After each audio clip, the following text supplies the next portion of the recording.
Some of the other things that definitely love that summer heat bloom. So if you don't have a shady spot, but you have a sunny hot spot, crepe myrtles do very well in that kind of condition.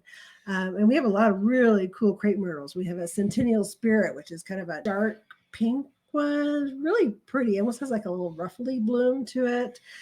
We have one called Dynamite Red, Double Dynamite Red. Double Dynamite, not just Dynamite. It's supposed to be a repeat bloomer. Yeah. So but gorgeous red color. You know, sometimes reds are more orange or more pink. I would say 6 different varieties out there. Yeah, about to bloom. We have one Moonlight, Midnight, one of those. It has real dark leaves to it, but the blossoms are white. So just a really cool contrast out there to have the dark leaves and the white blooms. So that's a really good one to check out. This is your time if you're planting crepe myrtles. They prefer to be planted while the soil is very warm. They want to be warm.